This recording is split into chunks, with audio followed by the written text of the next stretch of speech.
Welcome all of you today to our webinar on the cybersecurity in the European energy sector. A webinar that myself, together with Maik Neubauer, we have initiated for you, and because we think it's mature, and cybersecurity in the energy sector is already mature for quite a while, and getting more and more relevant.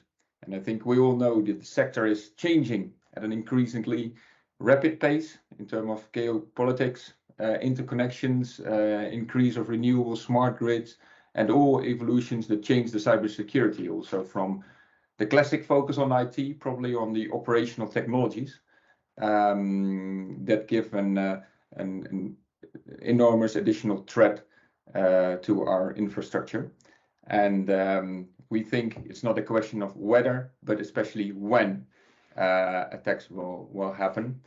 And as we all know, cross-border collaboration will support to mitigate the risks. What we can do together is sharing information on risks and threats, harmonizing requirements and security standards, managing cross-border risks, and implementing standards and network codes. And that's actually, I think, what we have with the NCCS in place. It's time to start the implementation projects, which we all know for the upcoming mainly 18 months. The timeline for implementing the network code. And this is what we do already. We as Magnus, I personally, Alexander van der Mark, am managing partner from Magnus Energy, and involved for over 15 years in managing European consortia of corporations between TSOs, DSOs, NEMOs, implementing network codes, guidelines towards the European, creating a European market. And also today, ready to focus further on the network code on cybersecurity. Well, like I mentioned already, for today, after my short introduction, we have set up an agenda for you, together with Maik Neubauer, who has the first topic on his view on the EU cyber regulations and organization of effective programs. Secondly, we will have Stefan Bracco from Acer, the senior expert who was involved in the revision of the network codes. Stefan, you will give your view on the revision of these network codes. Then after, we will have Brynjar Larssen from Voegele on the cyber attack and building back better. Your view on that point, followed by Julian Voegele, who will give his experience on the cyber threat intelligence in the energy sector, in giving us a view on what is important and how others are doing it. And we close our webinar with Marc Castejon from Silent Breach, with his view on the attack surface management, which as the central point of cyber defense strategies in the energy sector. For today, we try to keep it time boxed in the between 2 and 4. Before I give the word to Maik and invite you for the first topic, quick logistic things. We will record this session that was announced already.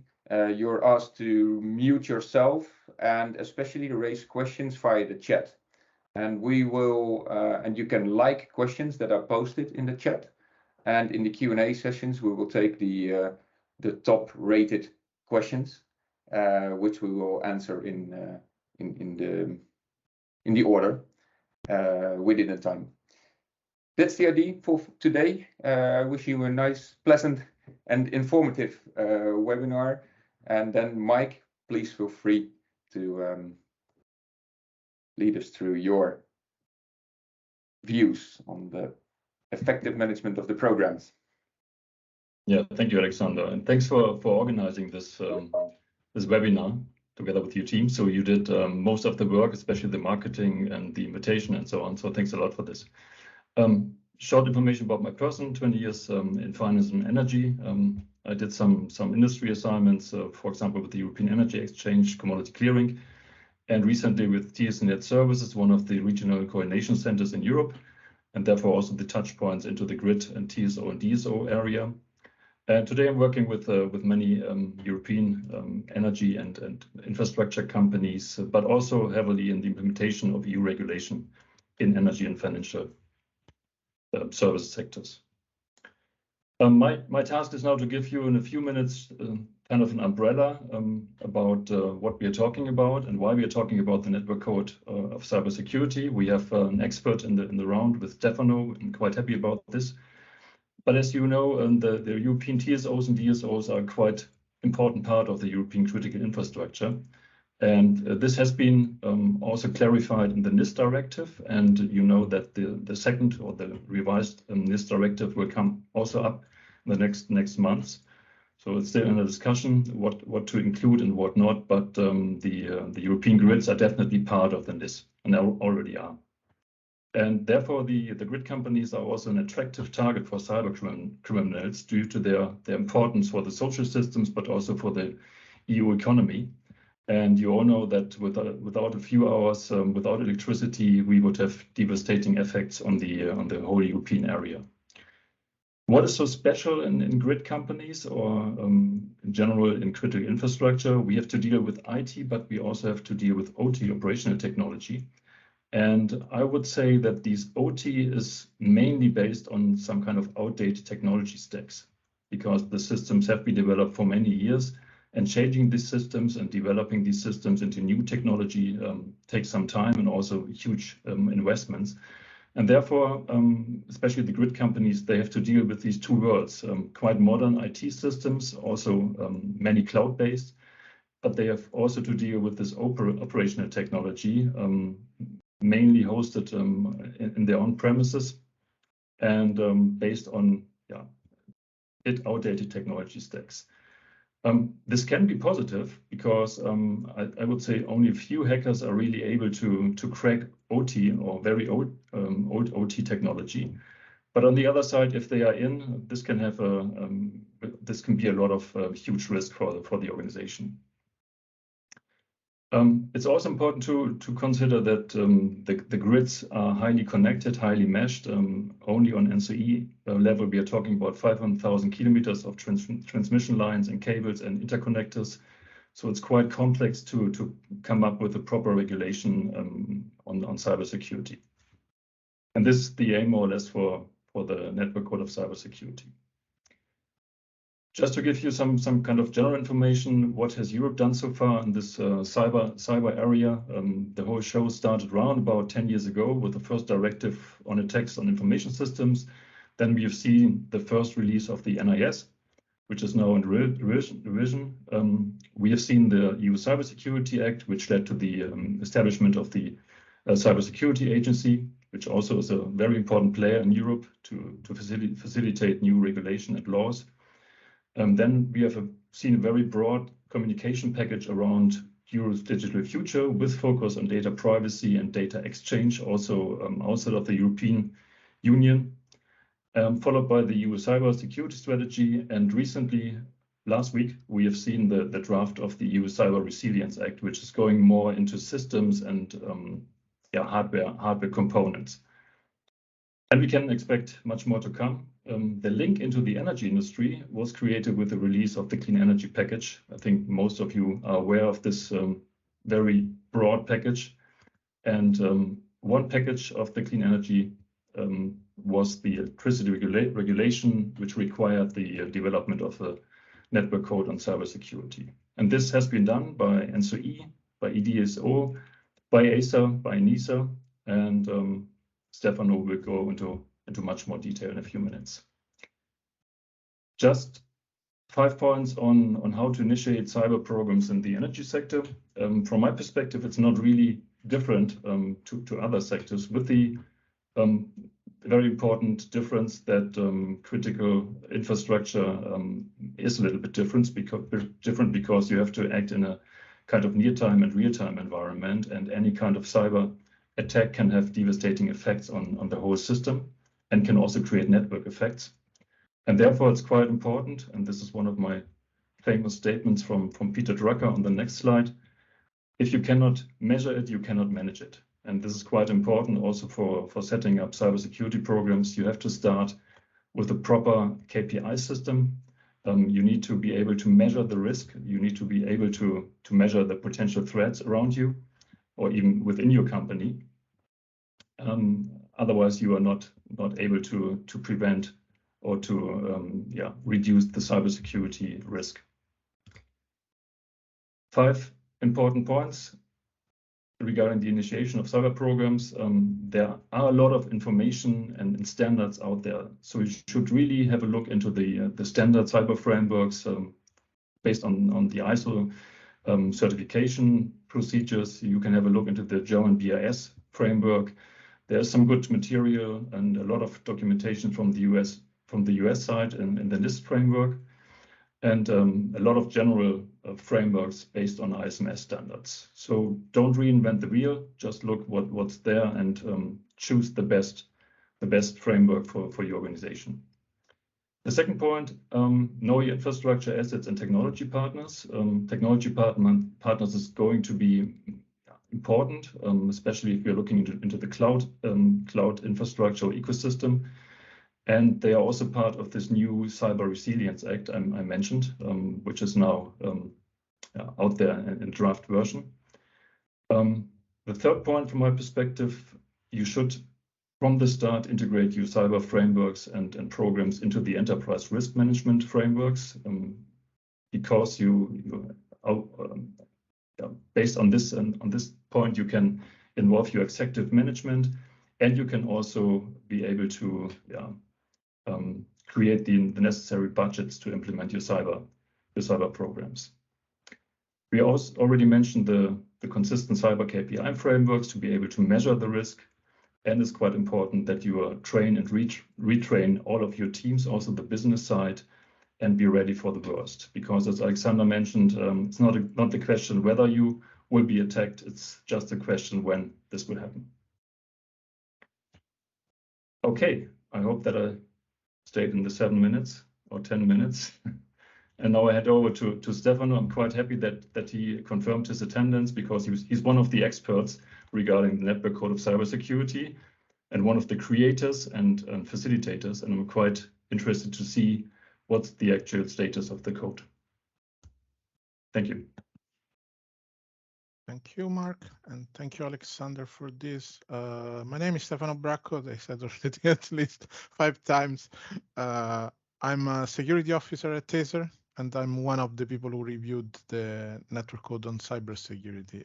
If you are curious how I ended there, I had a past life in law enforcement and cybersecurity. In addition to that, I've been working on nuclear energy with focus on cybersecurity. Then I moved to the energy sector, and it's almost 25 years that I work in EU institutions in and out just on these topics.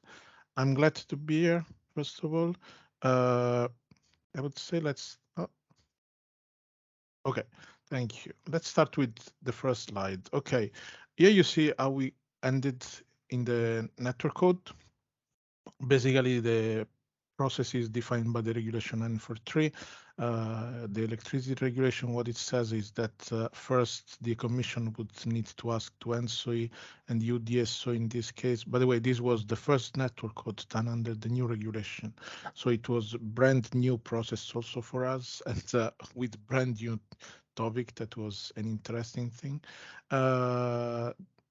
Basically, the request came by letter to the ENSOI and UDSO. UDSO was not yet established at that point. It was on the way to be established, so it was initiated by ENSOI, then continued by the two of them. Now we gladly work all together. The development has a timeline that is 12 months. Nevertheless, in this case, it was preferred not to go for that very long timeline for many reasons. We didn't know that the crisis was on our door, but we knew that anyway it would have been extremely important to catch up with the timeline, not to abuse of the time. So it took almost let's say 6-7 months to get to the first release. It was released by ENSO and UDSO. It was sent to us, and we had additional from January. We had additional 6 months to do our review. The review is done by Acer. But as you know, and just to give you the background, Acer doesn't work alone. We work with regulators. So this review is done basically by us in contribution with all the stakeholders. We have interviewed most of the people out there from TSOs, DSOs, NEMO, National Competent Authorities for Cybersecurity, XERS, and all you want, you will name, they were there, and they told us which were their problems with the network code. After that, basically, it needs to be consolidated and cross-checked with the regulators who are the last who will vote on the network code. We went out in July with the last release, the release 2.3, after long discussions and after fixing quite some things. Now it's in the process to be adopted by the European Commission. It may still take some time. I don't know if you have seen last week the presentation on cybersecurity that was given by Paola Pina from European Commission, one of the directors of European Commission. She said that we may expect between end of the year and Q1 of 2023, meaning that the 18 months would start exactly there. Next, okay. Who is in scope of the network code? This was the first question ever that people made. In scope of the network code, we have all the electricity undertakings as defined in the regulation for electricity, and on the market directive, we have NEMOS, we have electricity digital market platforms as defined in the framework guidelines, critical service providers.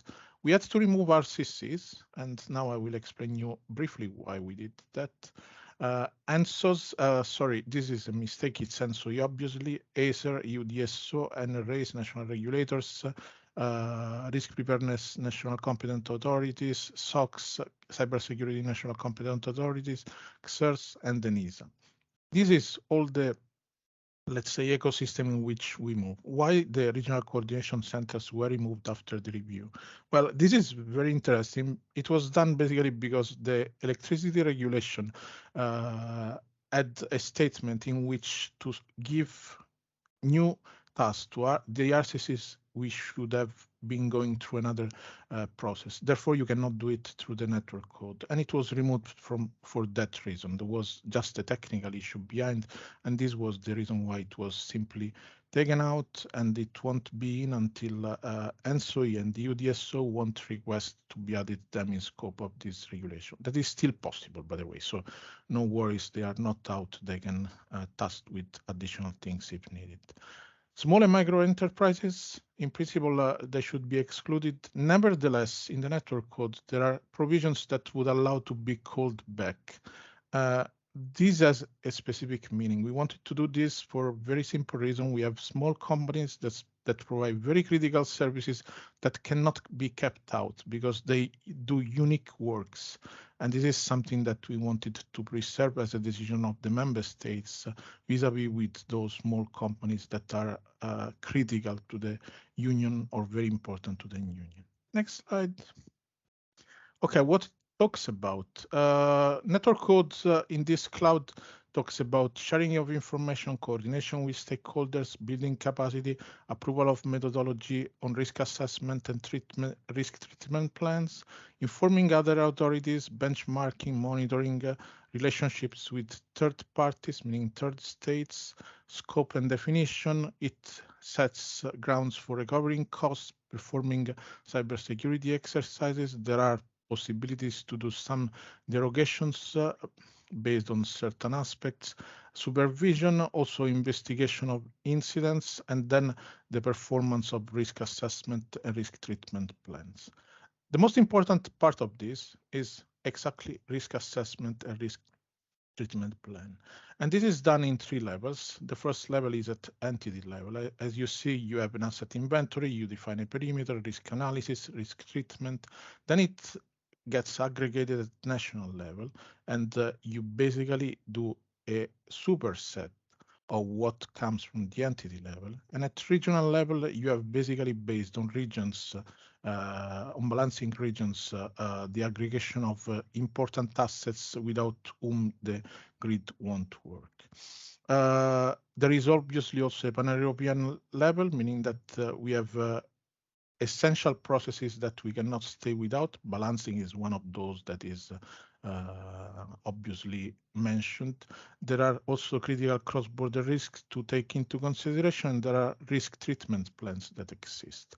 All this creates indexes that define in which class one entity will fall.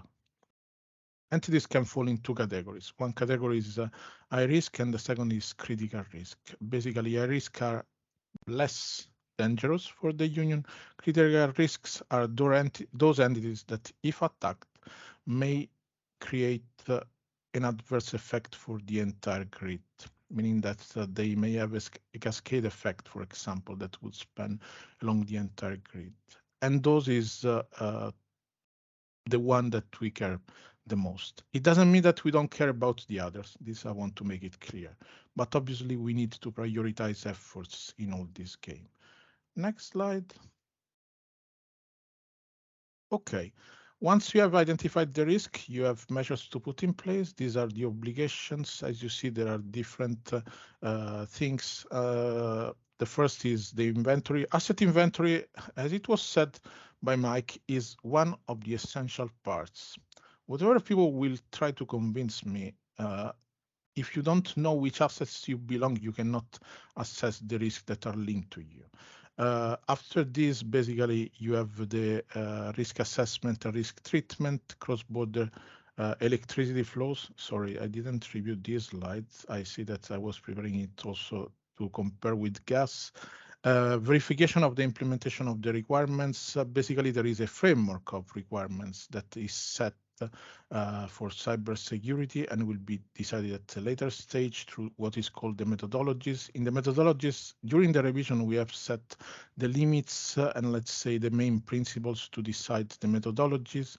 After this, there is an obligation to take part to the information sharing, to report incidents and to handle incidents in a coordinated manner, also to have crisis procedures in case they do not exist. It's not the case, I must say. I know that in recent incidents, everybody had procedures to handle incidents. Nevertheless, we want to make sure that also the high impact would have those procedures if they were never involved in incidents, procedures to handle any disruption, obligations to supply chain.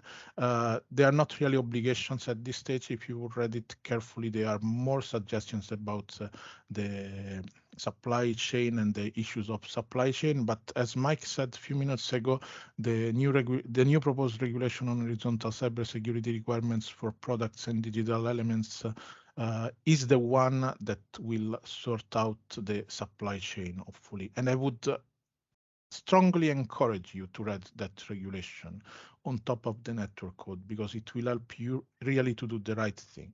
Then exercises done on regular basis, and both at national level, but also at regional level, because we have seen over the time that this is an important step. Next slide. Okay, Common Electricity Cybersecurity Framework, 3 tags for verification and compliance. It can be verified by a third party, for example, from an auditor that comes from outside, through a peer review, by industry experts. This has been a bit scrapped over inside the network code and the revision framework. Legal obligations. Basically, if you comply with certain legal frameworks in some member states, those may be declared equivalent to the obligation that are set by standards. I mean, I know a bit better what happens in, for example, Germany. In Germany, for example, there is the obligation to have a security audit based on ISO 27001 in case the ISO 27001 would be one of the standards listed among those that can be acceptable to be compliant with the network code. Basically, you will just fulfill by existing regulation and you won't need to do anything more. Next slide. Okay, information flows, as you see, we have different actors here. The first thing is that this during the review has been a bit changed. Basically, we have MSSPs and SOCs that would refer to different entities. The reason why we look to MSSPs and SOCs because they aggregate information and because usually they have already existing channels with XERs at member state level. Therefore, there are communication channels that they exist, and we envisage that they would use those just because it's just easier to aggregate information and to clean information and put them in common. What changed in this picture is that basically there is also the SPOCs, single point of contacts at member states level. They have put into the picture of the last revision of the network code to allow basically to share information with one single entity and to have it propagated automatically to all the other member states.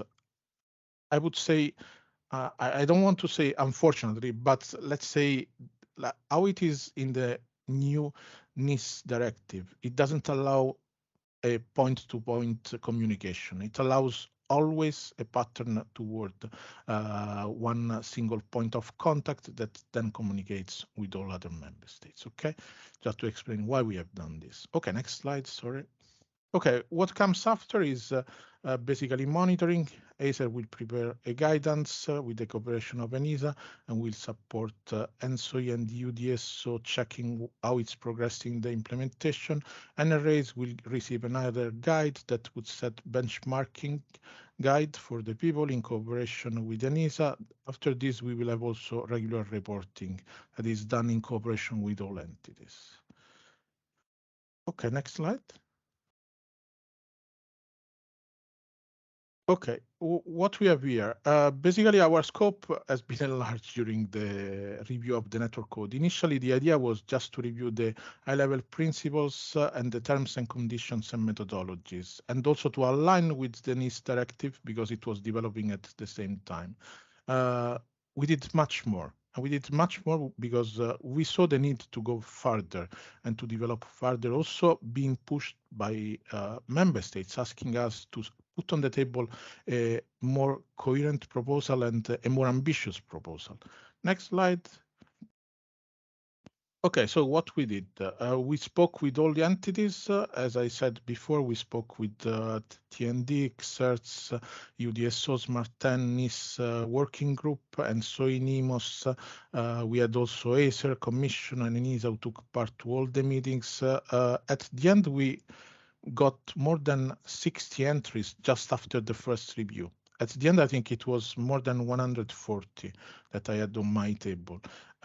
What we did was to take the main points, and I want to go briefly among them just to tell you how it went. First, we had to change completely the governance.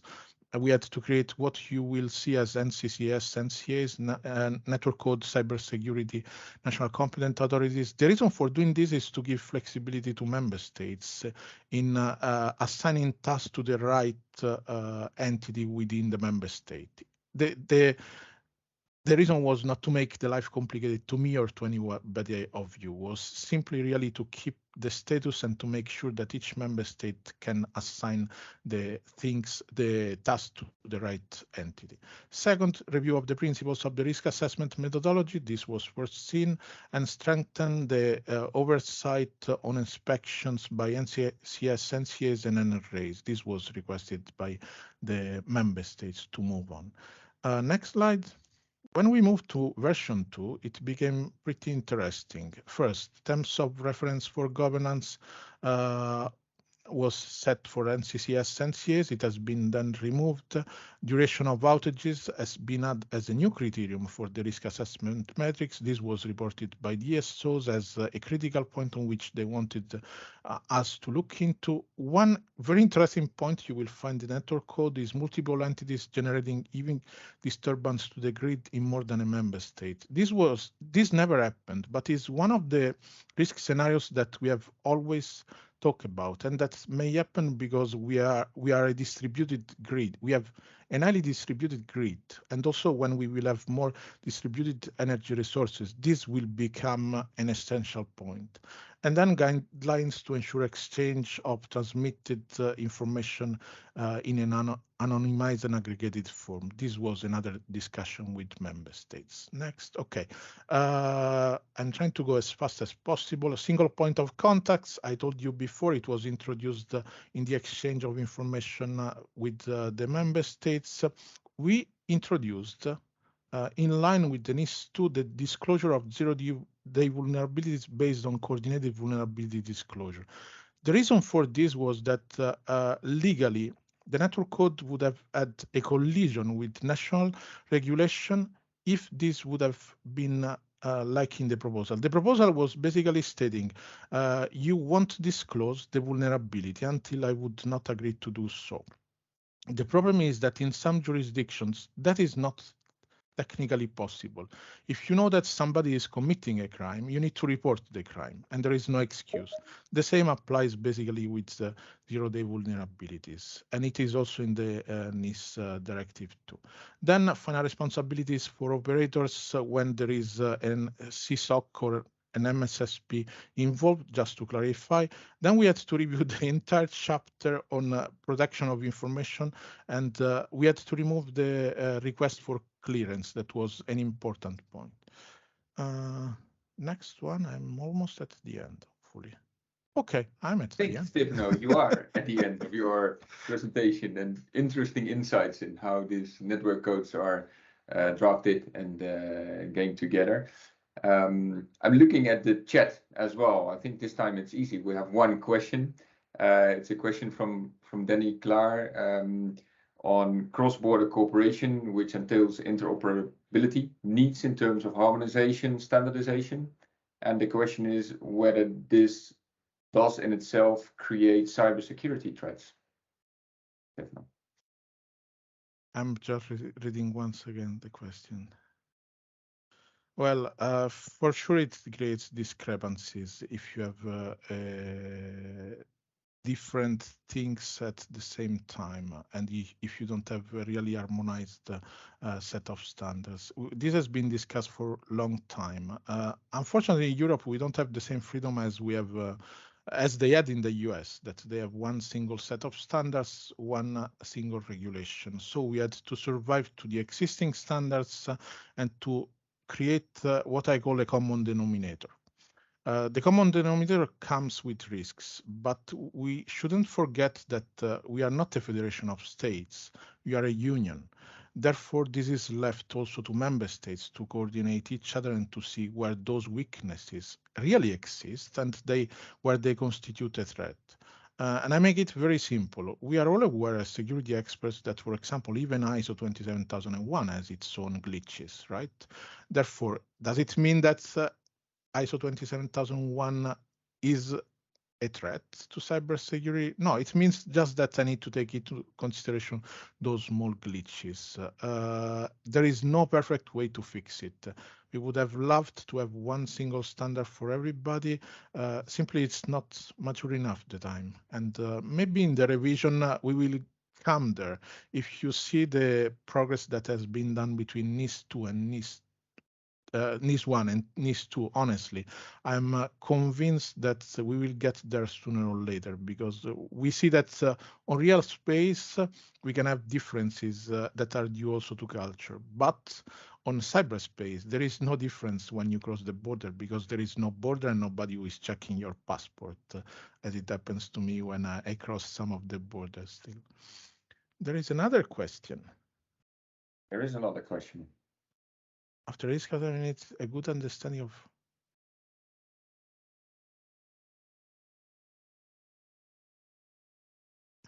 A very interesting question.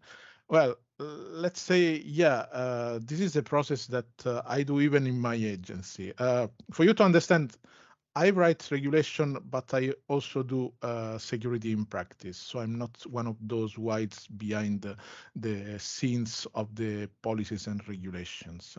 Indeed, once you have done the risk assessment, you may have the need to redesign the architecture to become resilient and to overcome to certain threats. How you get there?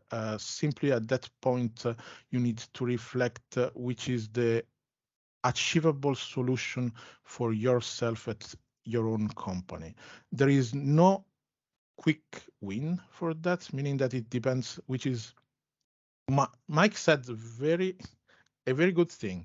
If you cannot measure, so if you do not know which is your current posture and your current maturity, you don't know where you cannot know where you should go, right? What I would suggest is that once you have done the risk assessment, do a maturity assessment, and then you would find which are the areas where you have to invest as a priority in terms of cybersecurity, and you have to set yourself which are your goals. Because the other point is that network code gives you a guideline in general, but it's up to you to decide how much risk you want to take for yourself. The network code by itself, it gives you rules to respect, but it doesn't tells you in practice which must be your, let's say, risk appetite, how we call it in our jargon, that you need to have. Therefore, it's up to you to decide how to get there. There are good guides. Mike showed NIST, for example. I'm sorry to say it, I'm a fan of NIST framework just because it's more frequently updated, not because it's better or worse than anything else. It's frequently updated, and sometimes you find very good guidelines to move from the theoretical to the more practical world. I would look, for example, in what NIST suggests in certain areas. One other thing that I would suggest, and I was just writing on that before coming to this meeting, is, for example, look to C2M2, the cybersecurity maturity model of the US Department of Energy. It gives you an hint how mature you are and where you may go and what you may do in your own architecture to improve. Something that I found very good for myself, I use it as a tool from time to time.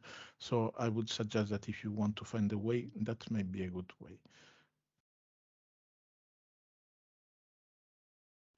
Thank you, Stefano. These were the two questions that have read in the chat. Thank you also, Danny, Klaar, for raising the interesting questions. After having these insights in how the codes were drafted, I would like to invite you, Brynjar, for you to give your view on the cyber attacks and building back better, please. Thank you. Okay, hello everyone. My name is Brynjar Larssen-Aas, and I am the Chief Information Security Officer at Voegele. I was invited here today to share our story after the cyber attack that hit us in May last year, and also share a few of our lessons learned and the way we built back better. So to begin, I want to share some interesting facts which are quite relevant for us working in the energy segment. Because if we, can we change the slide? One back.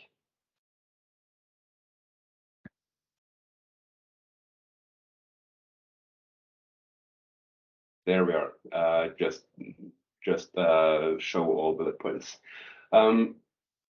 Because in my opinion, it's quite crucial that we realize that we are high priority targets within this sector.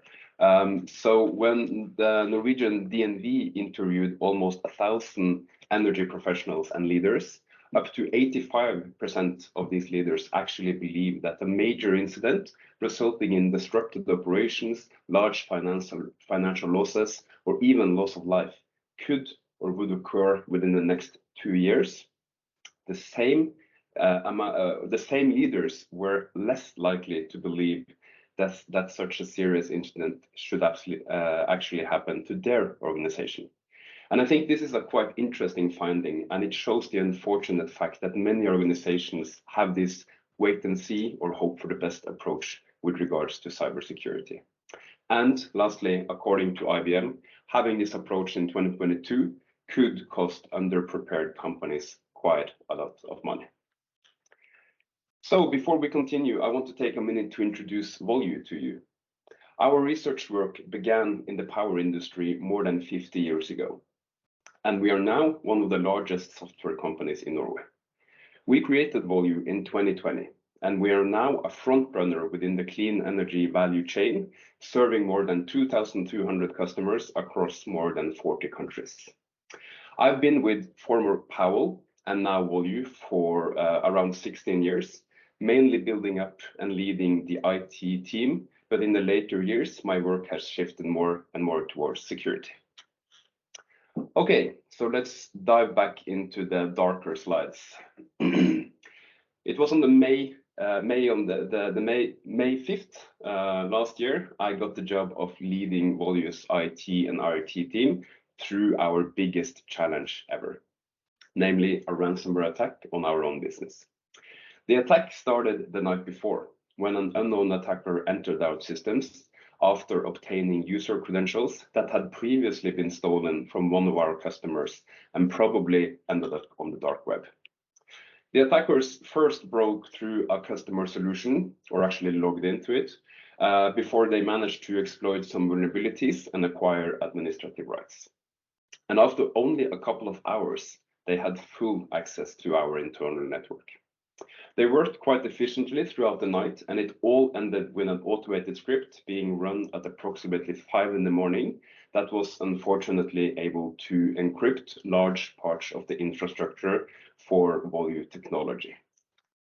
The whole attack, from when they first logged in until they started encrypting, was performed in just 7 hours.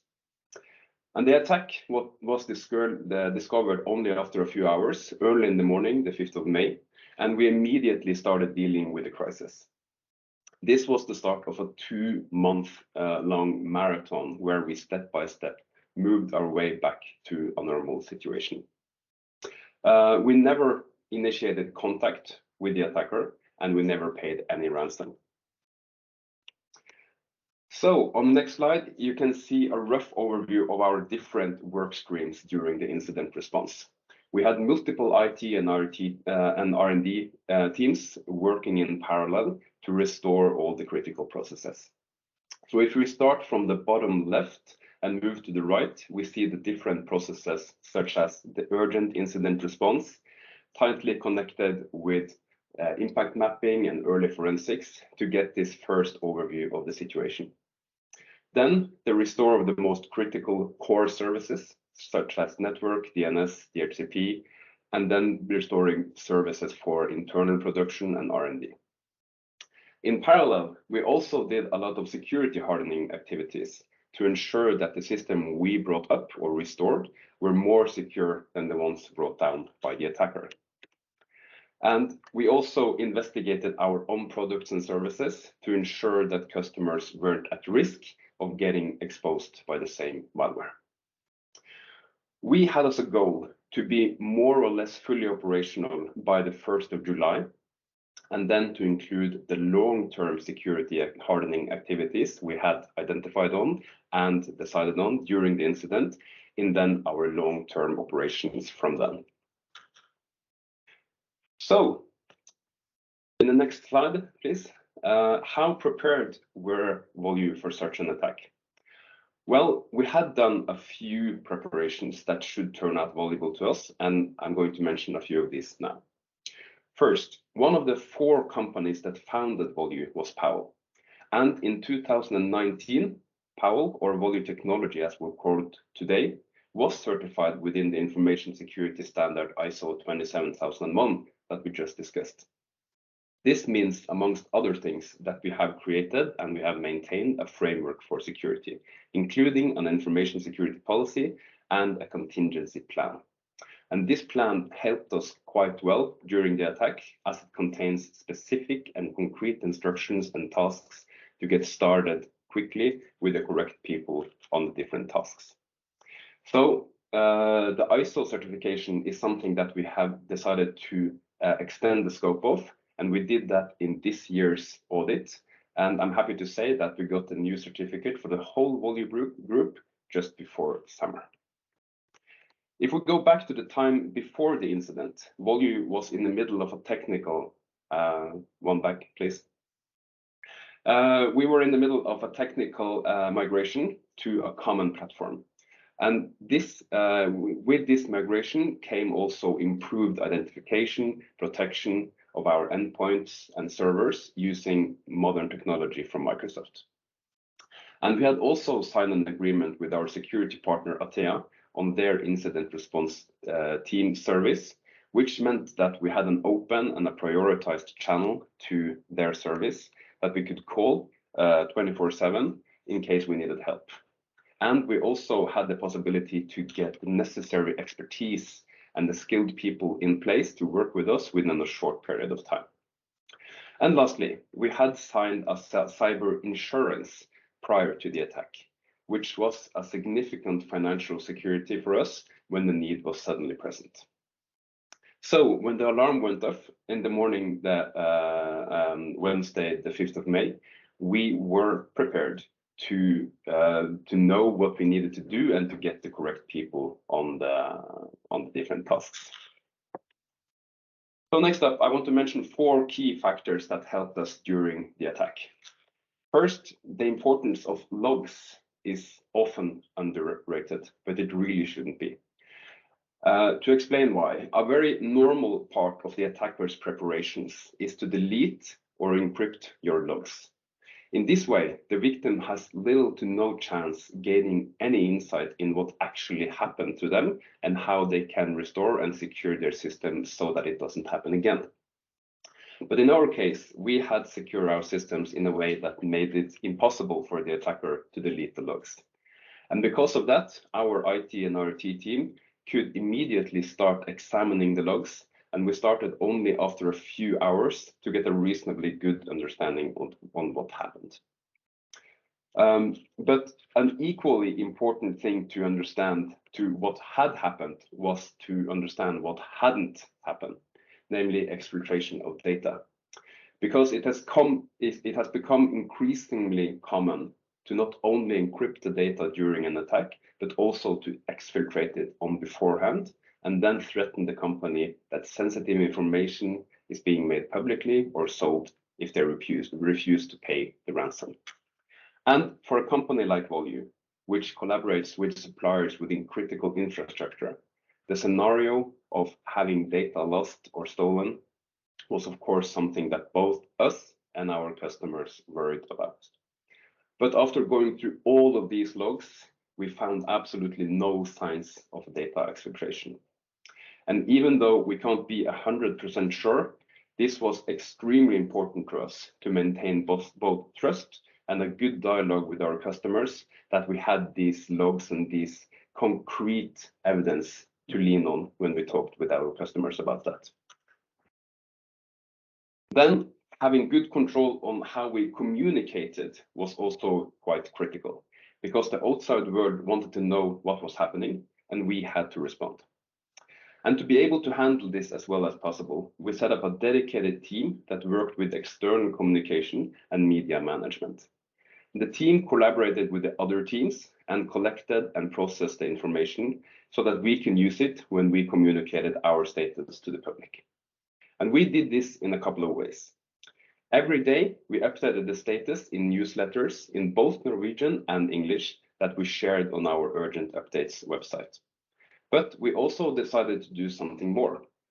And therefore, during the most critical periods, we held daily live webcasts in Zoom for anyone who wanted to join the call, where we gave an update on our response and recovery activities. At the most, I think we had several hundred people joining these calls. So in this way, we maintained strong control over what kind of information that we share with our customers, other externals and the media.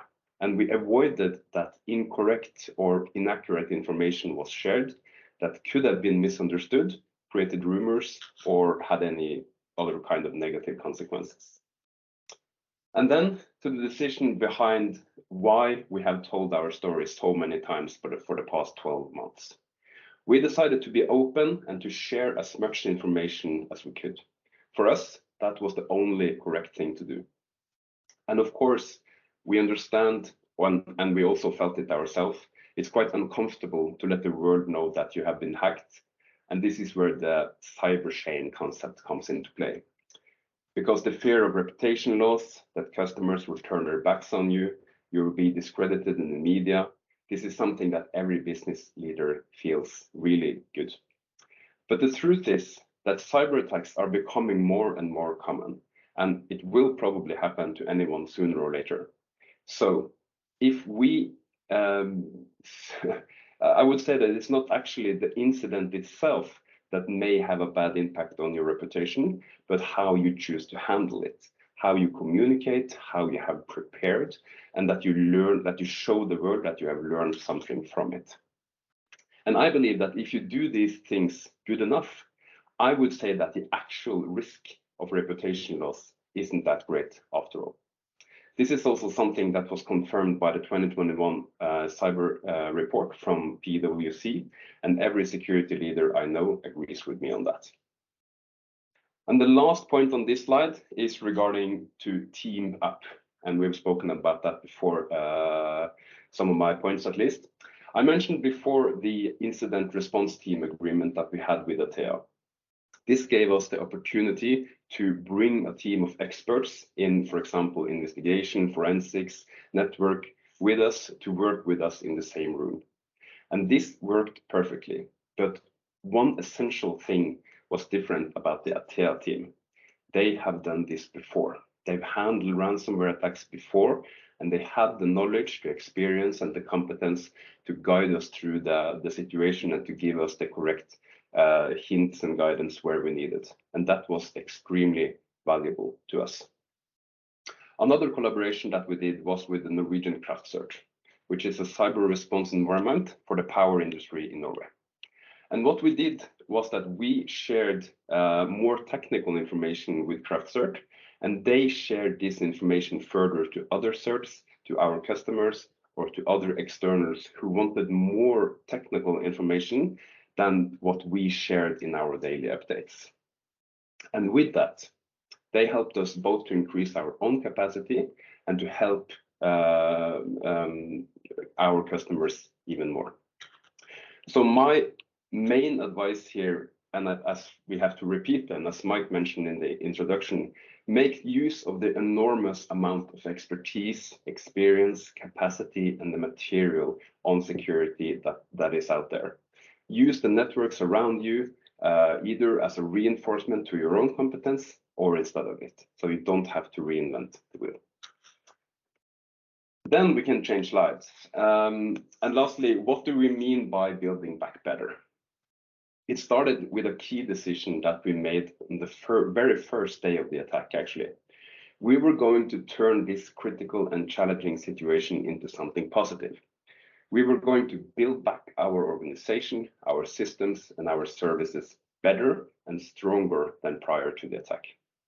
And this decision is something that we have put a lot of work in, and we're still working on it. The last 1.5 years, we have improved our technical security controls, including better control and security of technical assets such as laptops, servers, and cloud services, stronger network segregation, and a lot more.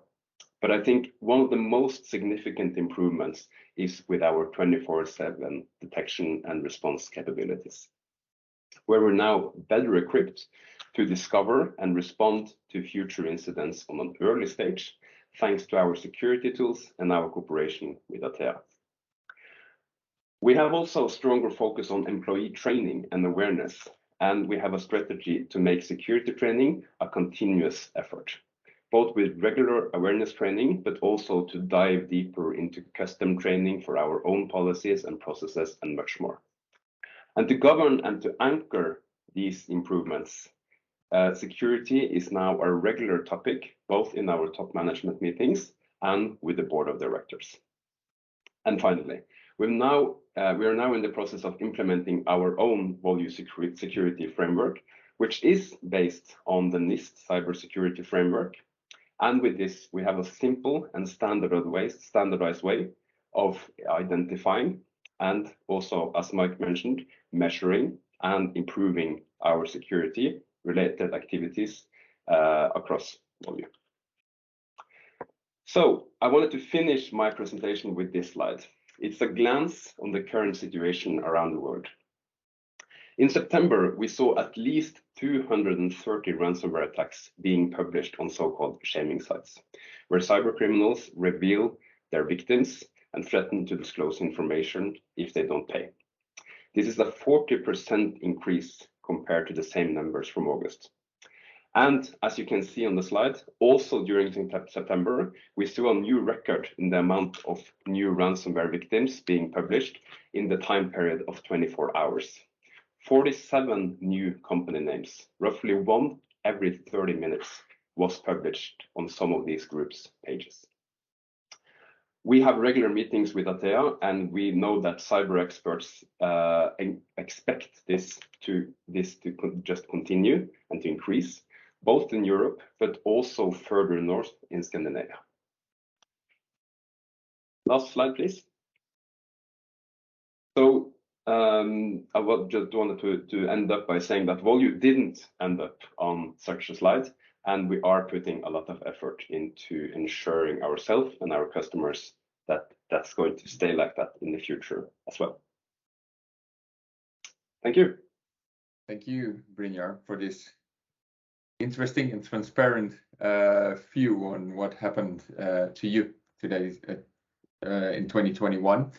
I see a question in the chat for you, and the second one coming. Was it complicated to ensure that you didn't share security critical information with the public? Actually not. I want to go back to our cooperation with Atea and our cooperation with Kraftsearch. We cooperated with them from day to day, several times a day. We had checkpoints. We talked about the different things, and what we shared from the technical information that we shared was so-called IOCs, or indicators of compromise, which is basically technical information that you can use to check whether your system is compromised by this kind of malware or not. And sharing IOCs isn't something that's going to disclose any or create any additional threat to Volue, as I would say it's public information once it's been released by any of the other search or security groups. So I wouldn't say that was complicated. But of course, most of the information that we shared was regarding our own process, which of our systems that were, as we call them, they were deemed safe. That was the term that we used. So when R&D teams worked with the different solutions, we could go and say that these segments of our software and services is safe to use. You can use it. We don't see anything on premise solutions to customers. Cloud isn't affected at all. So I would say that much of the most important information that we shared was around our processes. Okay, I see a second question, Brynjar. What was your experience of the collaboration between involved OT and IT experts? This is mostly regarding. It's been challenging. Well, we are a software company, so most of our hardware or systems is IT. So I'm not sure if I misunderstand the questions, but I would say that we don't have that much OT in Volue. We are a software business with servers and cloud infrastructure. The third one. No, absolutely not. That was also a decision that we did on the first day. We weren't even going to contact with these attackers. As you probably know, as you've heard before or maybe seen, when you get these ransomware attacks, you get these ransom notes alongside with all of the folders and files. And of course, these notes are usually HTML files or text files that instructs the victim on how to contact the attacker. And of course, we had a lot of them, millions of them, I would guess. And of course, these text files, they included a Tor link where we could come into contact with them. We never pressed a link. We never contacted them. We don't even know what the ransom was. We never paid, and that was never an option. Very clear. And the last question. We've done that by thoroughly checking the systems, but a big part of that explanation was regarding one of my bullet points with the logs, because when we had some time to go through and digest all the logs, we got a very clear view of how long the attacker had been into our systems. And I mentioned that the way in for the attacker was through stolen credentials. And although the attacker had logged in the night before, or the 4th of May, we did see two things. We saw that the attacker had never logged in before to the actual system, but they had tested the credentials at 2 different times in the 1 to 2 weeks before the attack. So we knew that the attacker had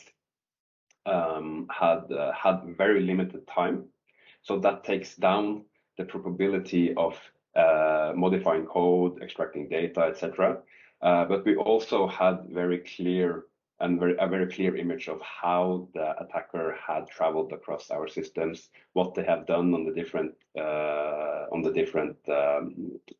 servers, and that also helped us paint this clear picture that they haven't modified any of our systems or source code or whatever.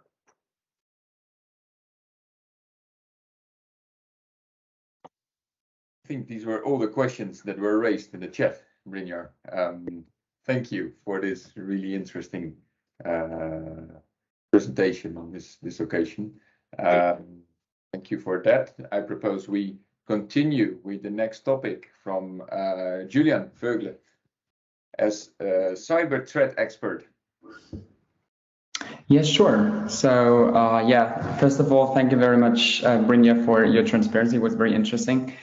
And also for the brief introduction from you, Alex. My name is Julian. I work at Recorded Future as a threat researcher, and prior to that, I worked as OLEDs, where I did vulnerability analysis and engaged in red team exercises, and also did a little bit of IT consulting. Next slide, please. Yeah, so in the next couple of minutes, I'll speak a little bit about the IT security and risk in the energy sector. We'll then talk a little bit about past cyber attacks against Europe's energy sector and try to come up with some high-level trends that we see. I'll then provide some more information on destructive cyber attacks as a specific kind of cyber attack. And then at the end, I'll discuss how we can protect against these attacks effectively using threat intelligence, among others, and then hopefully have a little bit of time for questions. So let's jump right in. So yeah, the energy sector, as you probably all know, play a very special role when we speak about critical infrastructure. And I think the graph on the left side here illustrates this pretty well, because while all critical infrastructure sectors are essential for societies or economies in general, the energy sector stands out because it represents, yeah, I would say the heart of the ecosystem of critical infrastructure sectors, as it is connected to essentially all other sectors, as you can see on the graph. So everybody else kind of depends on it. And at the same time, when we think of the architecture of the energy sector, it's first of all extremely heterogeneous. So think of different types of energy, such as renewables, electricity, gas, oil, and so on, but also things like legacy versus modern systems and so on. And then it's also extremely geographically dispersed. And this leads us to the next thing, to the IT security and risks.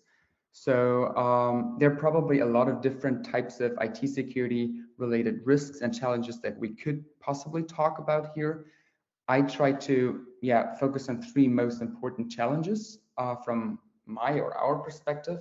The first one is that the systems are extremely complex, which is somehow exacerbated by the combination of legacy systems and emerging technologies. So Mike mentioned at the beginning some of the older protocols, for example, they're decades old, for instance. The second challenge that we see is that there's a convergence between the IT and OT sphere going on at the moment, with OT having been historically somehow neglected when it comes to security, because it was somehow never really intended to be connected to the internet. And then third, the energy sector also has a massive attack surface, and that shows the high risk of geographic and cross-industrial cascading effects if you so well. And that means, on the one hand, you have this central nature of the energy sector, and on the other hand, you also have this massive challenges that the energy sector is confronted with, and both combined then makes it a prime target, if you so will, for adversaries. And that leads us to the next point. So next slide, please. Successful attacks against the Europe's energy sector. So again, I tried to come, you can go to the next one. Thanks. So so I tried to come up with the most significant cyber attacks against Europe's energy sector, but will not have the time to dive into the details of all of them. One thing that I wanted to highlight here is that the energy sector is a prime target for, be it financially motivated groups, espionage-driven groups, and geopolitical motivated groups.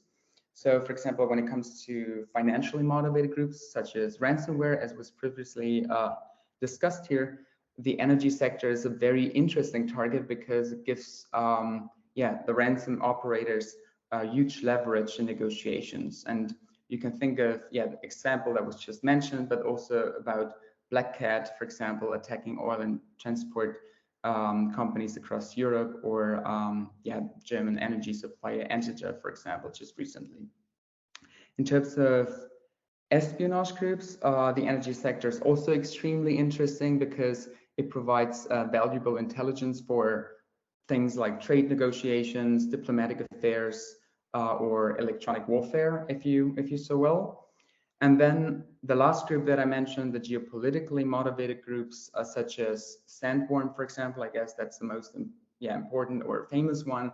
It also helps them to achieve strategic goals in war zones, such as in Ukraine, for example. So think of Black Energy, for example, in 2015, that was bringing electricity entities to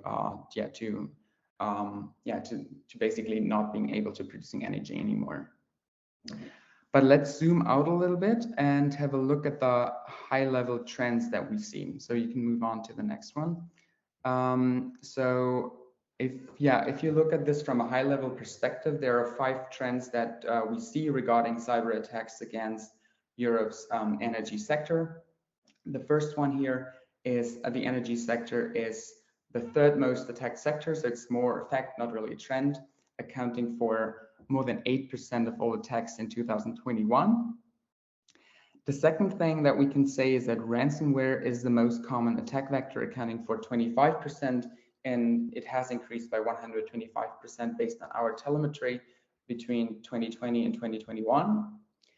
Another interesting thing is that all European countries saw cyber attacks against their energy sector. This is, I feel, interesting because that kind of combines the countries and basically makes them confronting the same challenge.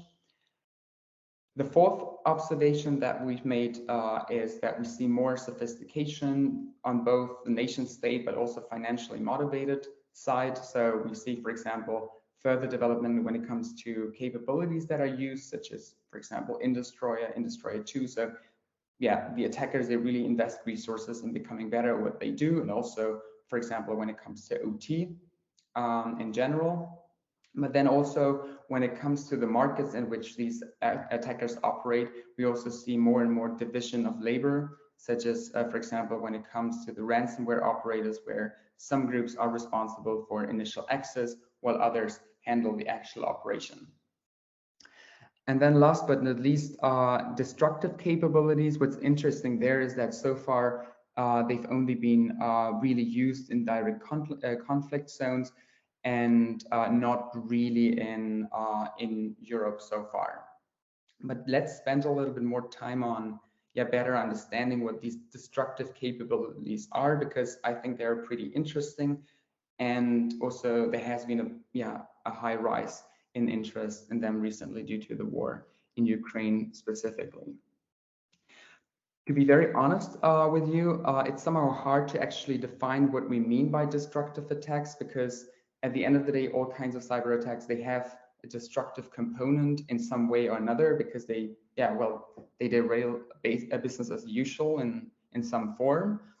But nevertheless, I tried to come up with a definition here. And so from my perspective, these are cyber attacks that potentially result in either death or personal injury, significant physical damage, and or destruction or manipulation of information, data, or software, rendering them useless unless extensive restoration is undertaken.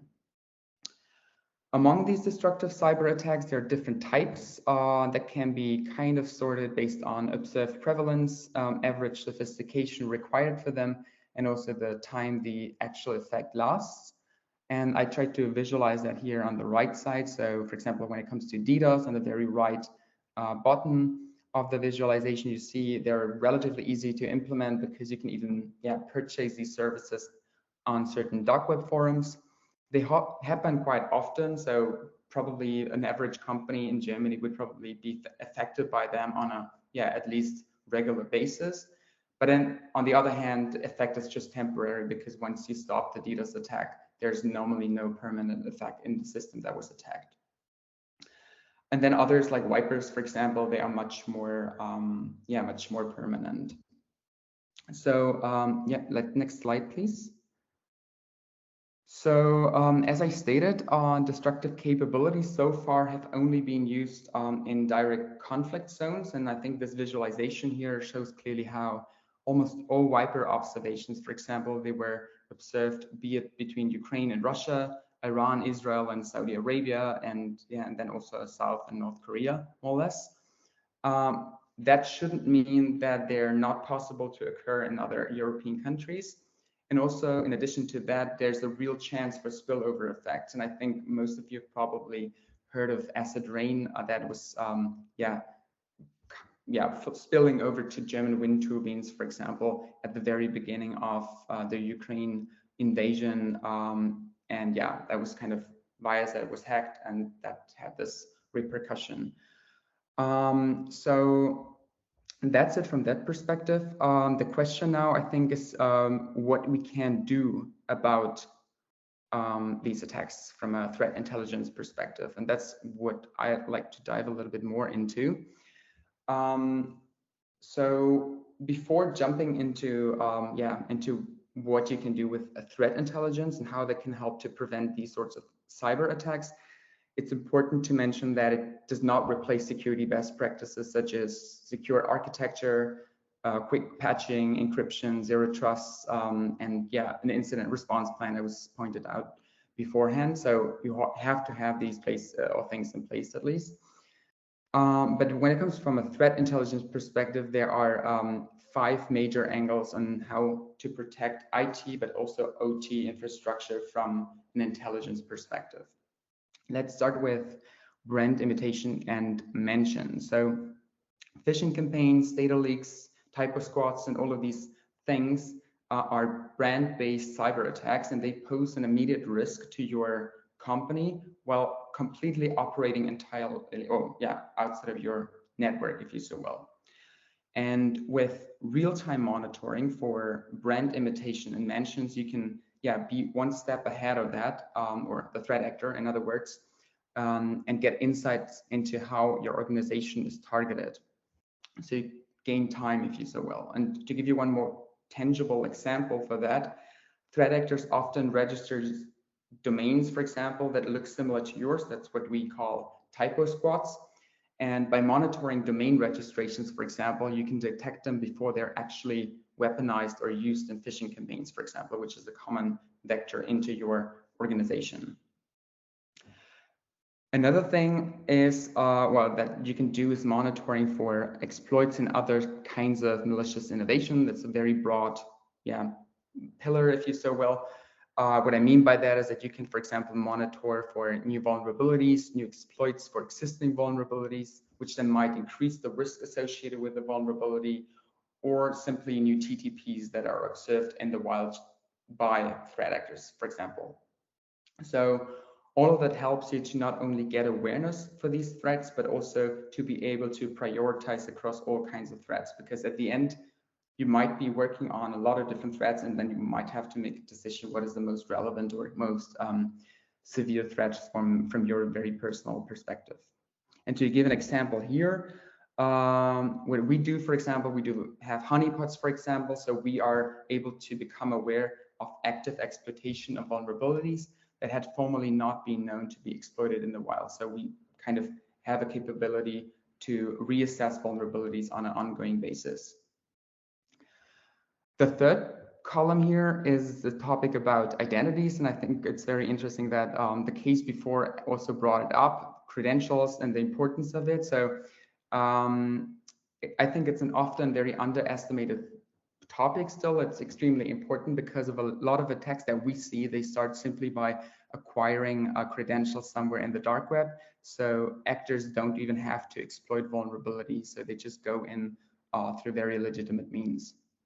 And so, for example, what you can do from a threat intel perspective, you can monitor credential leaks or marketplaces for stolen credentials for your organization, or under certain circumstances, even just code repositories, because it shouldn't be underestimated that it still happens that people leak their credentials, such as API tokens, on code repository websites. The fourth angle that I wanted to stress here is the supply chain. A lot of attacks that we also see a result of Trojanized third-party software, or misconfigured trust relationships. An interesting, infamous example was a Dragonfly that was manipulating ICS software updates that were then pushed into the systems. More recent examples, not really related to the energy sector specifically, would include Kisaya and SolarWinds, but I think those are the incidents that were discussed quite frequently. And again, what you can do about here is you can monitor and assess third-party software in the same way that you would also assess your own organization at the end. And then the last angle through which you can also come, or should come, is the attack surface. I spoke very briefly about this at the beginning. It's somehow problematic that a lot of organizations do still not have full visibility into their attack surface, and are sometimes not aware of certain services that are exposed to the internet that can be exploited or accessed. And intelligence can help you to get an overview of what constitutes your true attack surface, and then also helps you to manage and reduce it in the long term. So that was a quick run through over what you can do. And so all the measures that I pointed out, they were about prevention. But what if an organization is already infiltrated? So there is a fair chance that some critical infrastructure organizations are compromised without their knowledge. And the question now is, what can we do in situations like that? And well, in these situations, next slide, please. You can do threat hunting. So that's a very common practice that, that tries to proactively search for cyber threats that are somehow lurking undetected in your network. And so you kind of try to dig deep into the patterns of malicious actors and try to kind of find them out in the environment that you have, and under the assumption that they have slipped past your initial endpoint security defenses. And threat intelligence, again, can come in very handy here, because it can provide you with signatures, IOCs, and detection rules that you can use for screening your system at the end. So so that's it basically. That's what we do at Recorded Future, and I think I'm done with the content for this presentation. I think so, Julian. At least it was your last slide. Yeah. I do not yet see any questions in the chat, but for everyone, please feel free. There's the first from Danny Klaar. I will read it. Do you think we should pay attention to the responsive to cyber attacks by being able to run our businesses with more redundancy or even less IT? Okay, that's an interesting question. So let me just read it through once more. So I think I'm personally yeah, I would say that I'm pro redundancy under the condition that it doesn't deteriorate the overall quality of the systems that you put out there. So I think if it helps you to be, for example, resilient to a cyber attack and basically make sure that you can continue providing your service, if, for example, certain parts of the infrastructure are compromised or yeah, down due to a ransomware attack, for example, then it's okay. But you should make sure that the systems, yeah, that you don't deteriorate the quality of cyber hygiene, if that makes sense. I'm not sure if that's answering your question. And I see another question. See another one. Please let it read it. 25% of attack vectors ransomware. That is surprising to me. What are you seeing as the top 3 to 5 attack vectors? Okay, so that's a good question. So I don't have the top 3 to 5 attack vectors here right now with me. I can dig it up and send it over. I have to say that there are a big number of different types of potential attack vectors, and some of them, they might seem not so malicious and not so noteworthy to you. For example, infiltrations through botnets, for example, is also a big thing. For example, for some organizations, it's not the biggest threat they have to care about, but that, for example, accounts for a certain proportion of the cyber attacks that we see. But I can dig up the numbers and send to you, Steve, if that's fine with you. I think that's a good way. Thank you, Julian. I think these were the questions following your interesting presentation. Thank you very much. And then we continue with actually the last part of our seminar today. We continue with Marc Castejon from Silent Breach. And Marc, you will tell us about surface management. He seems to be muted. I'm not sure if we can unlock this. Alex or Tom? I can't unlock Marc. So let's give us a few seconds to arrange this with Marc.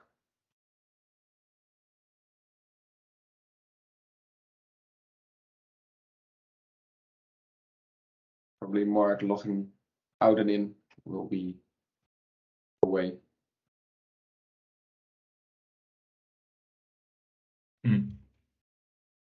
Let's give a minute or two. We have time. I think we are a bit in advance of the meeting agenda or the webinar agenda. Yeah, perhaps you can try to re-enter. Exactly, Marc. Thank you.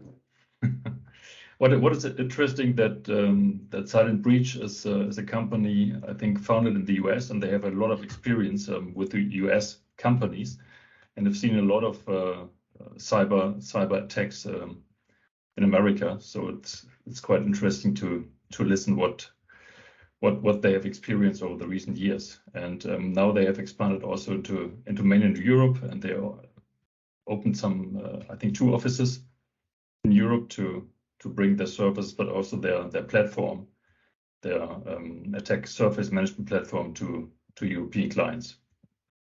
But hopefully Marc can explain much more. In the meantime, Tom will support you, Marc, to try to find a way to unmute and to get in. In the meantime, I have an additional question for Julian in the chat. Probably interesting. Are there any other sectors than the energy sector that are more advanced in the field of cybersecurity from which the energy sector could learn? Yeah, I think that's an interesting question that I was also thinking about a little bit. I think one problem there might be that the sector, the energy sector, is very peculiar when it comes to the setting that you deal with, because normally the banking or the insurance sector, for example, or the software development sector, they are seen as the more mature sectors, and they're often used as an example of how you should be at the end of the day. But the energy sector is pretty different, so it's difficult to come up with an example. So yeah, that's really a challenge. I think if there's things that you can learn from the banking sector, I think that's fine if you see similarities. But overall, I think the fact that it's such a unique setting makes it very difficult to come up with a good example. Yeah. I don't know. Do you have any maybe aviation? Yeah. I think it was raised immediately at the same time. Maybe aviation, which has the same challenges. Yeah, I don't know. Maybe do you have any thoughts? Like the person that just asked the question, do you have any thoughts on it? No, probably not directly.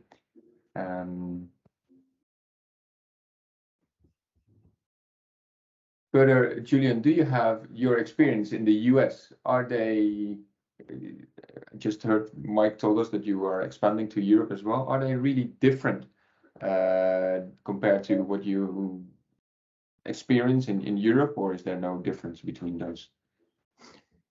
I think Mike was referring to Marc, right? Yeah, to cyber breach. But from my understanding, Julian, you're also active globally, because you have to collect all these different information about threats and threat intelligence.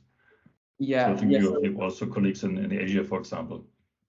Yeah, so we are a very global companies, basically spread around the whole world. I'm personally based in Berlin, Germany. The company itself, Recorded Future, is originally from both Sweden and the US, but we do work with organizations around the world, and also try to have visibility in all different data sources relevant to all kinds of geographies, if that makes sense. Trying to get Marc in again.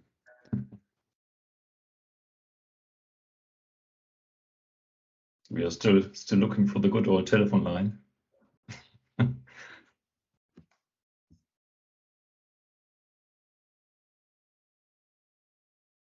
Then, in the meantime, another question: are there any other examples of counterattacks to cyber criminals? Could you be specific what you mean by counterattacks to cyber criminals, like attacking cyber criminals, or is that what you mean? Okay. Well, to be honest, I'm not aware of any hacking operations against cyber criminals. I know that there's some lawful activities going on where, for example, certain servers are intercepted or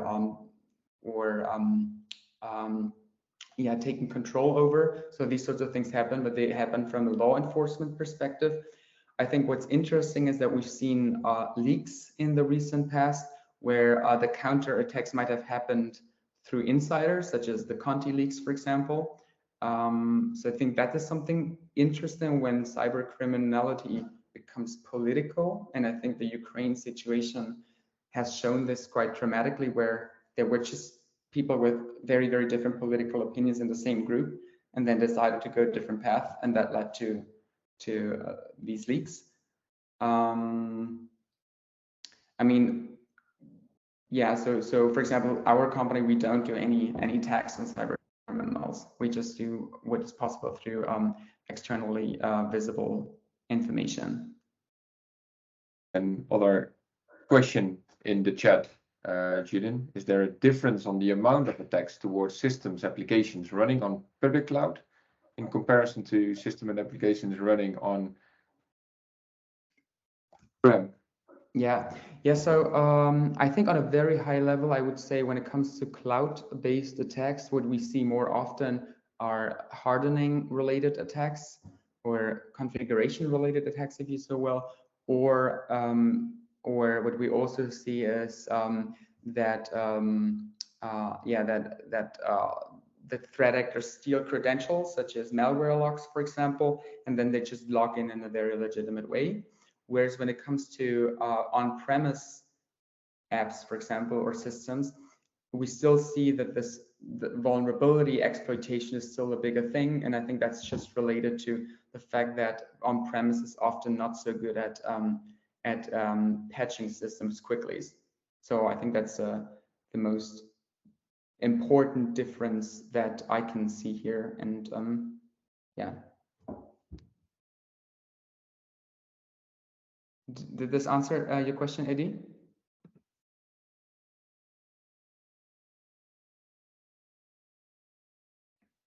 Okay.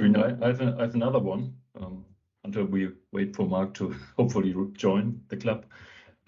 How should energy companies especially deal with this threat information or intelligence you are going to provide?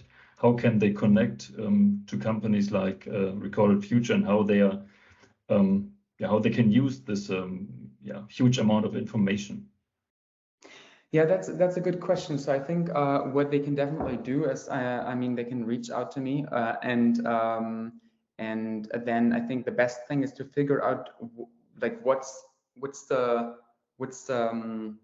current situation of the security team, what are their focuses and capabilities, and then see where we would tie in. Because, for example, sometimes we work with extremely mature organizations, and they, for example, are very interested in tracking threat actors, but that might be something too advanced for others. So others that are not so advanced, for example, they might be completely fine for the beginning, at least, with monitoring for leaked credentials, for brand imitations, such as, for example, domain registrations, and then you will cover a lot of threats already with very limited work, basically. And I think the best way to really figure it out, if it suits your processes and your idea of security, I think is just to see how these systems work through, for example, a demo, for example. So I think that's the way how I would go about it, because based on my experience, sometimes people feel a little bit afraid of the term threat intelligence because it's such a big word. But I think then it often boils down to very tangible ideas and workflows that you can easily adopt in your even not so mature teams if you so well. So I think that's the first step. Right. This is Marc. Yes. Hello, everybody. Can you hear me? Yes, Marc, we can hear you. I'm happy that we found a solution. Okay. Thank you for this way. I propose we continue here. Okay. Please feel free. Yeah, I'm not sure what happened here. I apologize. But I guess we're experiencing some live hacking right now. So there we go. Okay, so my name is Marc Castejon, and I'm the founder and CEO of Silent Breach. Silent Breach provides cybersecurity professional services such as penetration testing, incident response, threat intelligence, log management, but also cybersecurity products such as attack surface management, just for full disclosure. And today I'm going to talk about the unique challenges of the energy sector and how attack surface management can apply to this industry, and how attack surface management can be and should be essential to your cybersecurity strategy. Okay, can we move on to the next slide? So some of the unique challenges in the energy sector, I think can you move on to the next slide again? I think Alexander has touched on this already. The animation is all weird, but okay.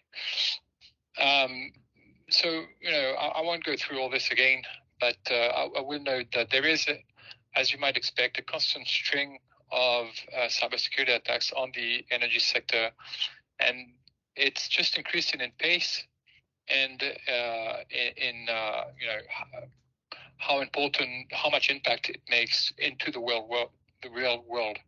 And this is only going to increase in the future. So it's really key that we understand these challenges, but also, propose a solution to actually address these this issue. Can you move on to the next? Okay. So, why is the energy sector uniquely vulnerable? I think this also has been mentioned a few times already, so I'll go over this quickly. But there's been a digitalization of the energy sector, progressively being more connected to the internet and a merge of OT towards IT. Systems are getting smarter. We are seeing smart meters. People can look up their energy consumption on their smartphone. There's more and more usage of IoT devices. And obviously, all these smart systems need to be interconnected. And this creates opportunities for hackers to break in. The SCADA 4th generation protocol as well is web-based and uses modern technology, such as WebSockets, modern browsers, Google Chrome, Firefox, and all these tools that I'm sure everybody is aware of. Okay, so again, this has been mentioned a few times, but before 2010, operation technology was kind of sealed off, and it wasn't connected to the internet. So the information technology world was completely separate, and there was less risks around attacking the OT because it was a completely closed network. But today, we can see that both OT and IT are getting connected, and there's a visibility from the IT side, from the web, into the OT systems. And this obviously generates a lot of opportunities for a lot of different hackers all over the world to be able to look at the OT systems and test the security and possibly breach their way into these systems. Next slide. And the future probably looks like this. There's a great deal of chance that tomorrow OT and IT will be fully integrated. There'll probably be an adoption of industrial IoT. Obviously, more governance, more security policies, and a single point of accountability between IT and OT. So we are converging towards this model, like it or not. Next slide. So what are the challenges? Well, it's been mentioned a few times already. There's a strong interdependence between the electric grids, the gas pipelines, but also between the different countries in Europe. If there's an outage in one country, it might trigger a blackout in other countries surrounding that country. All the OT systems are usually legacy systems. They were designed before they had any vision of how this could potentially be connected to the IT and to the web. So there were not so many cybersecurity considerations. A lot of the security was built in by obscurity, meaning that the protocols and the product that were built, they really had no hackers and people in general didn't have a lot of information on how it worked. And that was the security, basically. Proprietary protocols, proprietary products, they made it kind of secure by just not disclosing any information.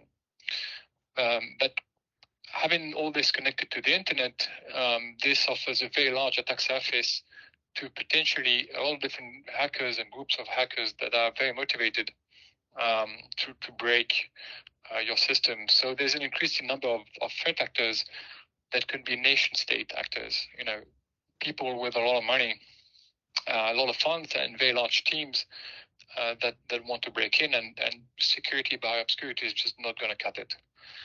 OEM vendors are also still building equipment without this mindset of cybersecurity should be implemented from the get-go, because they still in their mind think that their system is going to be installed in an air-gapped environment, which is not the case anymore.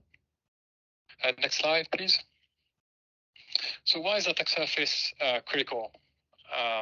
Attack surface management is on the innovation trigger as defined by Gartner in July 2021. So it's kind of a new field, but it's grabbing a lot of attention all over the place, and especially in the energy industry, and we'll discuss why. Next slide, please. So before we talk about attack surface management, I just want to give a few definitions so we all understand what we're talking about here. So what is attack surface management? It's basically the continuous discovery, inventory, classification, and monitoring of digital assets. And the next question is obviously, what is a digital asset, right? So a digital asset is basically anything, a machine, a server, a phone, a printer, any device really that can hold an IP address and is connected to your network. So you can look at it as being basically your IT infrastructure. And attack surface management is all about being proactive in terms of cybersecurity. So any effort that you can do to prevent a data breach and break in what we call the cyber kill chain is worth investigating. The cyber kill chain is an attack methodology that is used by organized group to steal information. Next slide, please. So the cyber kill chain, you hear this a lot with organized groups because it's a military concept that identifies and breaks down the structure of an attack. And when you have large groups that have lots of means, they can dedicate teams to each one of these components in the cyber kill chain. So you can have a team that works on reconnaissance, a team that works on weaponizing attack vectors, another team working on delivering the payload, and then another team that's going to work on exploiting this, installing a command and control backdoor, and then either exfiltrate information or take disruptive measures, whatever the target is. And so the idea of breaking the kill chain is basically a defensive or preemptive action to protect yourself. If you're able to break anything in the chain, obviously you're going to kill or you're going to stop the attack in its tracks. Next slide. So how does attack surface management work? Well, basically a few things. So attack surface scanners, basically, from an external standpoint, it's going to scan everything that relates to your digital assets. So it's going to scan the ports, different services, web pages, anything, any metric that can be gathered through a scanner, basically. That's going to be your basic attack surface. But also you can use information from the cloud, because nowadays a lot of these web applications work and operate inside the cloud. So all of these cloud vendors, AWS, Azure, Google Cloud, come with native APIs, and you can leverage these APIs to gather information and potentially make recommendations on how to harden the cloud configuration. For anybody that's dealt with cloud deployments, the number of configurations in the cloud is just overwhelming, and it's very easy to overlook a setting that might expose you to an S3 open bucket or a default password that hasn't been changed and things like that. And the third component to that is threat intelligence, and I think Alexander spoke to that quite a bit, but it's all the information you can find through open source intelligence and on the deep web. So that's emails, passwords that have been breached in previous data breaches, DNS lookalikes, so a typo in the domain name, or even previous data breach that you can find on the dark web. So when you combine all this information, you basically collect all the different attack vectors, anything that can be used against you to try and penetrate your company or the industry, basically. And so the attack surface management just combines all these metrics and generates email alerts on a daily basis. It can continuously monitor all your digital assets in real time. It can also generate mitigation plans to give you tips on how to manage and reduce your attack surface, produce cloud audit reports to give you tips on how to harden your configuration instances and things like that. Next slide.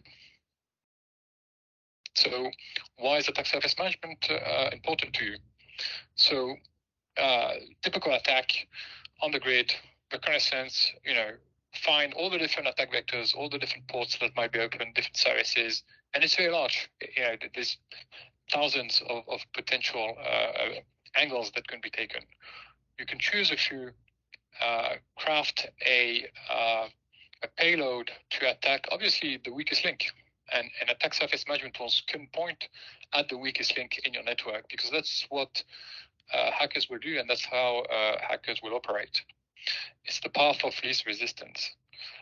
Once you break into the system, what you want to do is lateral movement. So move from one server to another and try and track down whatever target is defined by the group.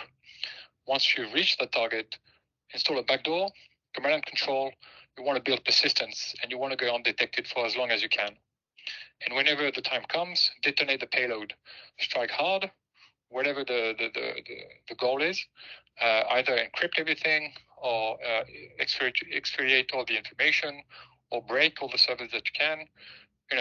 That's once they have a foothold into the network, they've done the hardest part, to be honest. The next slide. So breaking the kill chain is what you need to be doing. With attack surface management, you're basically doing all of the reconnaissance and identifying all of the attack vectors that might be used against you. And if you are able to manage that and reduce it and make sure that you just give away the minimum amount of information that's really required to operate, then potentially you're breaking the entire chain, preventing a potential attack on your systems. Next slide. So attack surface management is really equivalent to risk management. By reducing your attack surface, you're going to minimize risk of a data breach. You're going to give less opportunities to attackers to infiltrate into your systems, and you're basically breaking the kill chain. That's the main idea behind attack surface management. So protecting your digital assets, because one of the other problems is that the attack surface is going to evolve all the time. It's for companies that are growing, obviously the attack surface is going to grow with it. New servers come online, a new application comes online. It's just more opportunities that keep getting added to your attack surface to be able to break in. So you have to really have a strong handle on what is your attack surface, what are the digital assets that belong to you. And that might sound surprising, but there's a lot of companies that actually don't really understand what's out there. What is their cybersecurity posture? How do they look like from the outside? It seems very basic, but it's unfortunately a lot of people and companies don't understand that. Next slide, please. So just a few recommendations. So why is attack surface well suited for the energy sector? So for one, it's an agentless solution. So you don't need to install any code or anything on the digital asset that you want to monitor. So it's completely external, very easy to deploy. And for that reason, it's also highly scalable because you're not installing any code, not gathering any logs or anything like that. You're really doing everything externally. So it's very easy to scale up to 1 million digital assets that you want to monitor with a single instance. And using this approach, you can also discover the attack surface. You can look at different IP ranges, different domain names, look at subdomains that have been registered on the DNS server, and you can kind of discover, just like a hacker would, what is the attack surface, what are all the servers that belong to this company that might be used in an attack. Attack surface management can also be used on your supply chain, because again, you're not installing any code, on third-party servers. You can just scan them externally and get a sense of how secure they might be. If the vulnerability scanner picks up a system that's unpatched, for instance, you should probably talk to a supply chain and say, hey, we found some very obvious flaws here, and we want you to secure this, because if you get breached, we get breached as well. Real-time monitoring is important. You want to know in real time if something or if somebody breaks in. I think we did a survey actually with our SOC, and we determined that the average time before a data breach is detected by the company is 182 days, I think it was, which is huge, 6 months basically. So being able to monitor in real time, monitor your logs, and always have an eye on what's going on in your network is really important. Threat intelligence, really important. There are a lot of platforms out there that share information, including NATO. There's one platform in Luxembourg called MIST, Malware Information Sharing Platform, which is integrated in some attack surface management tools, such as the one that we provide. But it just helps you understand what are the trends in terms of malware, what are the different ransomware attacks that have been that trending globally, and you can also download all the indicators of compromise to see if you've been breached by this. Basically, a collection of signatures that you can run on your logs to see if you've potentially been breached. Cloud integration is also important. Like I said, there's more and more stuff in the cloud, and overseeing the configuration of a cloud instance is very easy to do. Deep web monitoring is key. Obviously, passwords, a lot of passwords that are used for spring attacks. If you want to brute force your way into any kind of form or logging page, that's a good place to start, is looking at passwords that were used in the past for given users and making variations of those. It's a good starting point to try and break in. Next slide, please. And now, how can attack surface management be used as a central piece of your cybersecurity planning? Well, I'm going to take the quote that Maik chose at the beginning of this seminar. If you can't measure it, you can't manage it, right? The quote from Peter Drucker. And that's basically what attack surface management provides you here. At the beginning of the year, you can use attack surface management tools to take kind of a snapshot of your cybersecurity posture on day one. And then you can kind of monitor throughout the year how your attack surface evolves. Build a roadmap, a remediation plan that you can then implement with your cybersecurity teams. And attack surface monitoring and management is going to help you track the effort of your team and see how they progress in reducing your attack surface. And at the end of the year, you can take another snapshot and evaluate the cyber security posture on the 31st of December and see how you've evolved. And it allows you to, A, keep track of all your digital assets, B, keep track of the effort produced by your cybersecurity teams, and C, see how your cybersecurity posture has evolved through time, and measure the success of your cybersecurity plan. So, next slide. So, yep, that's it. My time is up. If you have any questions, I'd be happy to answer them. Your time is up, Marc. Looking at the questions in the chat, I do not yet see any questions. There we have one from Danny Klaar. Does the application of the open source software concept as such introduce more cyber attack vulnerability? No, it doesn't. Actually, if anything, it's more secure. I think I've touched on this during the presentation, but security through obscurity is never a good idea. We do a lot of penetration tests for our customers, and you can do there's two types of penetration tests. The first type is black box, where we have no information, on the target. The second type is white box, where we have all access to basically everything, including the source code, everything, and something in between, which is called the gray box penetration testing. But what we recommend when the customer asks is, what type of penetration test we should do, we always go for the white box test, basically having access to everything, including documentation, including network diagrams, basically all the information we can gather. Because if you have access to the source code, you have access to all this information, then you can verify and go as far as you can in understanding and measuring the fact that the application is well built, securely built, and all the security standards have been applied and well implemented. So in open source software, there's a lot of people looking at the code, a lot of the different cybersecurity companies that also assess that code. So it's usually pretty secure. That doesn't mean that you have to blindly trust any open source library. And that's part of checking your supply chain. It's basically also verifying that the open source code that you are using is safe and comes from valid sources. But it's usually okay to use open source. Thank you, Marc. I would like to spend 2 more minutes, if possible, in this webinar. One for the last question, which is interesting to connect 2 presentations, and then to close it.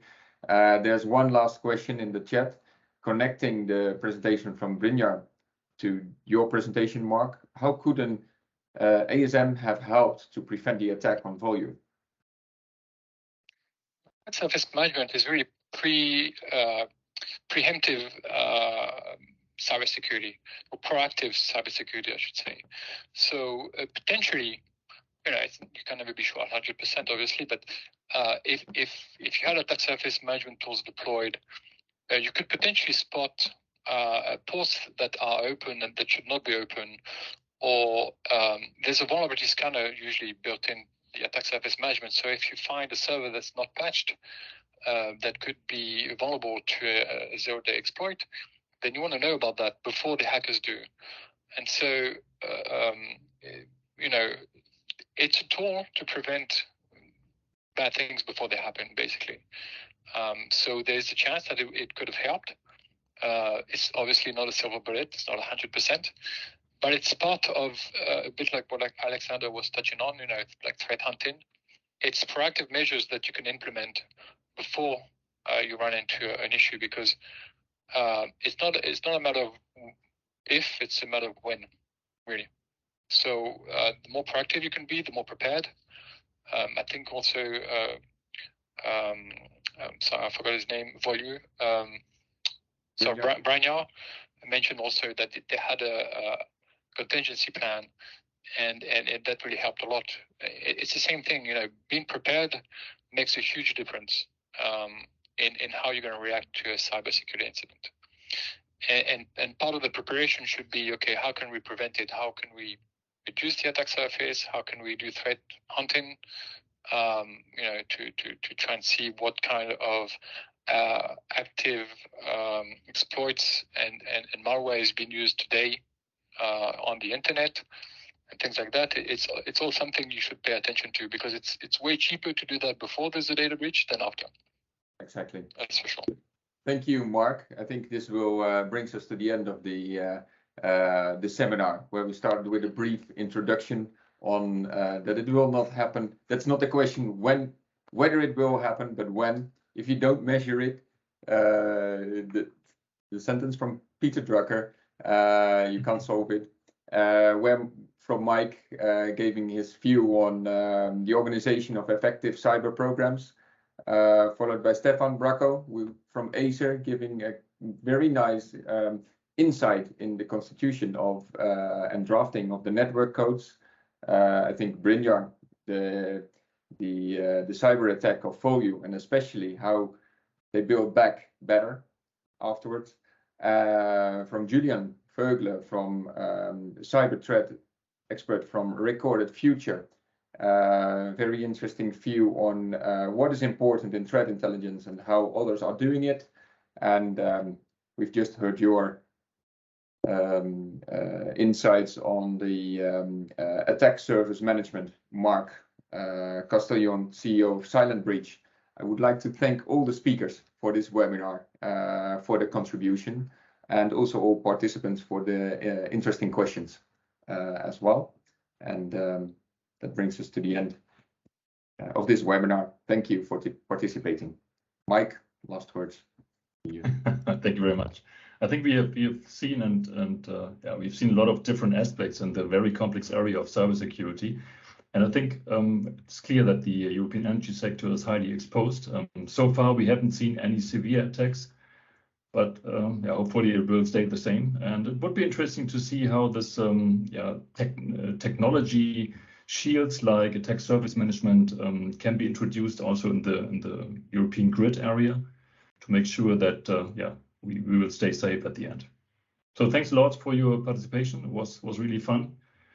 And I think we will distribute the presentation and also the link to the video later on to everybody. Absolutely. Thank you very much. Thank you.